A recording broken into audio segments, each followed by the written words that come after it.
पाकिस्तानी मारूफ अदाकारा नीलम मुनीर के हवाले से निहायत अफसोसनाक खबर आ गई।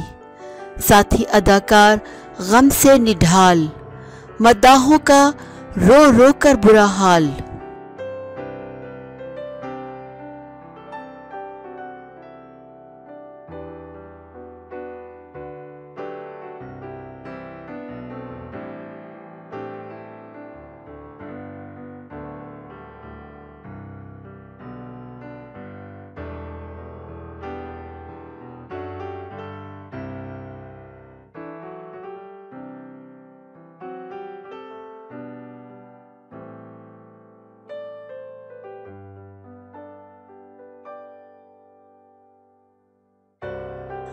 अदाकारा नीलम मुनीर खान भी कोरोना वायरस का शिकार हो गई हैं। सोशल मीडिया पर गर्दिश करने वाली खबरों के मुताबिक अदाकारा नीलम मुनीर का कोरोना टेस्ट मस्बत आया है, जिसके बाद उन्होंने खुद को क्वारंटीनिया कर लिया है।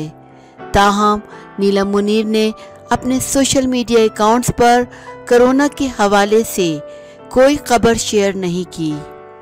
वाज़ा रहे कि इससे कबल पाकिस्तान के मुतादिद फ़नकार कोरोना वायरस का शिकार हो चुके हैं, जिनमें निदा यासिर, इनके शौहर यासिर नवाज, रुबीना अशरफ, सकीना सिमो, सलमान अहमद, उस्मान मुख्तार और अमीर गिलानी समेत मुतादिद फ़नकार शामिल हैं।